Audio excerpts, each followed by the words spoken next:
Hello students, आज मैं फिर अपने क्वेश्चन बॉक्स से फिजिक्स का एक क्वेश्चन लेकर आ गया हूं। ये क्वेश्चन एसी सर्किट का कॉन्सेप्चुअल क्वेश्चन है। तो ये क्वेश्चन बोर्ड पर ये रहा। इसमें एक ग्राफ एसी सोर्स की frequency and opposition offered by individual component of AC circuit, मतलब opposition offered by resistor, inductor and capacitor individually to AC current, उसके बीच ड्रॉ किया गया है। तो इसमें तुम्हें तीन ग्राफ दिखाए गए हैं। तुम्हें यह बताना है कौन सा ग्राफ किस कंपोनेंट को रिप्रेजेंट कर रहा है।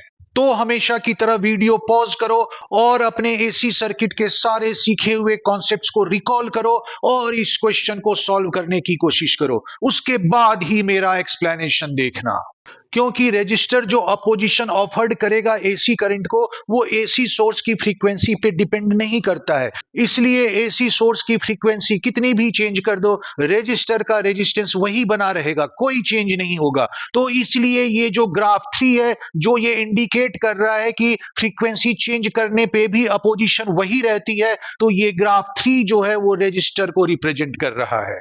क्योंकि अपोजिशन ऑफर्ड बाय इंडक्टर जो कि इंडक्टिव रिएक्टेंस होता है, उसका फॉर्मूला है ओमेगा एल, मतलब 2 पाई एफ एल, जहां पे एफ एसी सोर्स की फ्रीक्वेंसी है। तो इसलिए अपोजिशन ऑफर्ड बाय इंडक्टर जो है वो एसी सोर्स की फ्रीक्वेंसी के डायरेक्टली प्रोपोर्शनल है। और दो क्वांटिटी जो डायरेक्टली प्रोपोर्शनल होती है, उसका ग्राफ इस तरह से स्ट्रेट लाइन में बनता है। तो इसलिए ग्राफ नंबर 2 जो है वो इंडक्टर को रिप्रेजेंट कर रहा है।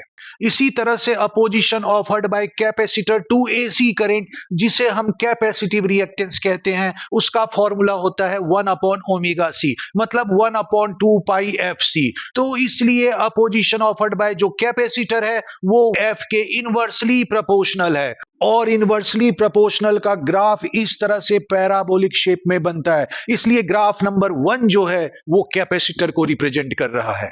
और इस तरह से हमने तीनों ग्राफ को करस्पॉन्डिंग एसी सर्किट के कंपोनेंट से रिलेट कर दिया। ग्राफ नंबर 1 कैपेसिटर के लिए है, ग्राफ नंबर 2 इंडक्टर के लिए है और ग्राफ नंबर 3 रेजिस्टर के लिए है।